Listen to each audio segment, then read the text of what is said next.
Control చేయటంలో control చేయలేకపోవటం, దానివల్ల fail అవుతున్నారనాలా, వాళ్ళు కూడా అదే బాటలో ఉన్నారు కాబట్టి వీళ్ళు అదే బాటలో ఉన్నారనాలా. అదే దాదాపుగా అట్లా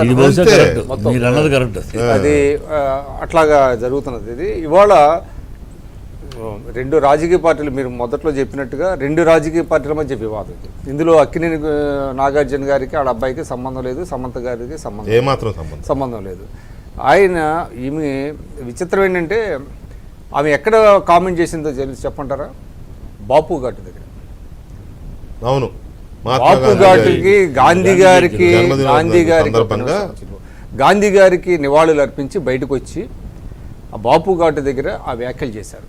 ఆ వ్యాఖ్యలు కూడా మీరు అన్నట్టుగా అది చాలా దారుణమైనటువంటి వ్యాఖ్యలు. యాజ్ ఇఫ్ మీరు చెప్పినట్టుగా వాళ్ళు ఏదో పింపు చేసినట్టుగా నాగార్జున గారు వాళ్ళ అబ్బాయి ఆ స్థాయిలో చేయటం అనేది నేను perhaps it is the first of it's kind.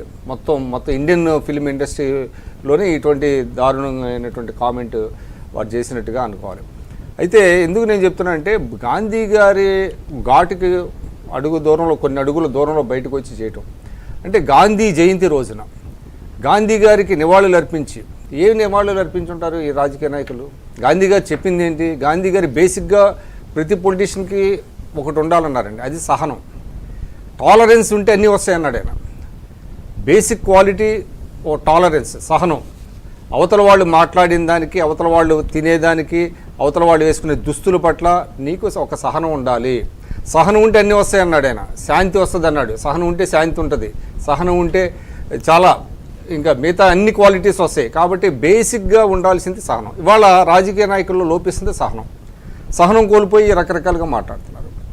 పైగా ఇప్పుడు ఏంటి, ప్రతి రాజకీయ పార్టీకి ఒక సోషల్ మీడియాని ఏర్పాటు చేసుకున్నారు. అదో పెద్ద మాఫియా లాగా తయారవుతుంది. దాన్ని ఎవరు చూస్తున్నారో తెలియదు, ఏం పెడుతున్నారో తెలియదు, కంట్రోల్ ఉండదు. ఇవాళ మీరు అన్నట్టుగా అసలు దీనికి అంతా మూలం ఏంటి? రఘునందన్ గారు ఒక నూలు దండ వేశారు. ఒక సోదరి సమానురాలు ఆమె నూలు దండ వేయటంలో తప్పే ఉంది. దానికి ట్రోల్ చేయటం, దానికి ఏదో షాదీ ముబారక్ ఇది ఇచ్చారా లేదని ఇట్లాంటి మాటలు, అది ఎంత చీప్గా ఉంది, ఎంత దారుణమైనటువంటిది. ఆమె బాధపడింది. కానీ ఆ బాధని వ్యక్తం చేయటంలో ఆమె ఏంటంటే మరీ ఎక్స్ట్రీమ్కి వెళ్ళిపోయారు. కొంచెం బాగా హద్దులు దాటిపోయి ఆమె చేసిన కామెంట్స్లో వాళ్ళిద్దరూ ఒక ముగ్గురు వ్యక్తులు బాధపడతారు. వాళ్ళు చాలా ప్రముఖులు, వాళ్ళు సామాన్యులేం కాదు కదా. అక్కినేని నాగార్జున గారు వీళ్ళంతా లెగసీ ఉన్న కుటుంబం. వాళ్ళని ఆ మాటలు మాట్లాడటం అనేటువంటిది వాళ్ళ అన్ని పేపర్లు వేశారు కదా, ప్రచురించడానికి వీలైనటువంటి భాష. అసలు లెగసీ ఉన్న కుటుంబం, పెద్ద కుటుంబం, చిన్న కుటుంబం పక్కన పెడితే ఆ కుటుంబంలో విషయాలు నీకు అనవసరం కదా. ఫ్యామిలీ ఇష్యూ, పర్సనల్ ఇష్యూ అది. ఇప్పుడు కేటీఆర్ గారి మీద కోపం ఉంటే కేటీఆర్ గారు చేసినటువంటి మిస్డీడ్స్, అయినటువంటి ఫెయిల్యూర్స్, ఇలాంటి ఏదైనా ఉంటే అవన్నీ బయట పెట్టచ్చు. అంతేగాని వాళ్ళు అక్కినేని కుటుంబం మీద చేయటం ఏంటండి?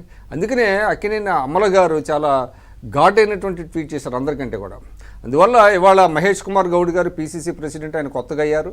ఆయన కూడా చెప్పారు ఈ వివాదాన్ని ఇంతతో ముగించాలన్నారు. కానీ ఇది వివాదం తేలిగ్గా ముగిసేది కాదు. ముగియాలంటే కనీసం ఒక డెలిగేషన్ పంపించాల్సిందే. ఆయన కాంగ్రెస్ పార్టీ తరఫున అక్కినేని నాగార్జున గారి దగ్గరికి వెళ్ళి కనీసం మేము మా పార్టీ తరఫున, కొండా సురేఖ్ గారి తరఫున మేము అన్కండిషనల్గా మేము అపాలజీస్ చెప్తున్నాము, ఇది చాలా పొరపాటు, మీ మనసులు గాయపడి ఉంటే క్షమించండి అని ఒక డెలిగేషన్ పంపించుంటే బాగుండేది, హుందాగా ఉండే. అంతేగాని ఇంకా వివాదం ముగిసిపోయింది, ఆమె విత్డ్రా చేసుకుంటున్నారంటే అంత తేలిగ్గా. ఇష్యూ ఎలా తయారైందంటే సురేఖ గారు సారీ చెప్పినా, పిసిసి అధ్యక్షుడు మహేష్ గారు సారీ చెప్పినా సరే, నాగార్జున గారు లేకుండా ఇచ్చారు. కానీ నాగార్జున గారు సైలెంట్గా ఉన్నా, సమంత సైలెంట్గా ఉన్నా, ఈ మధ్యలో ఉన్న వీళ్ళు సైలెంట్గా ఉన్నట్లా సోషల్ మీడియా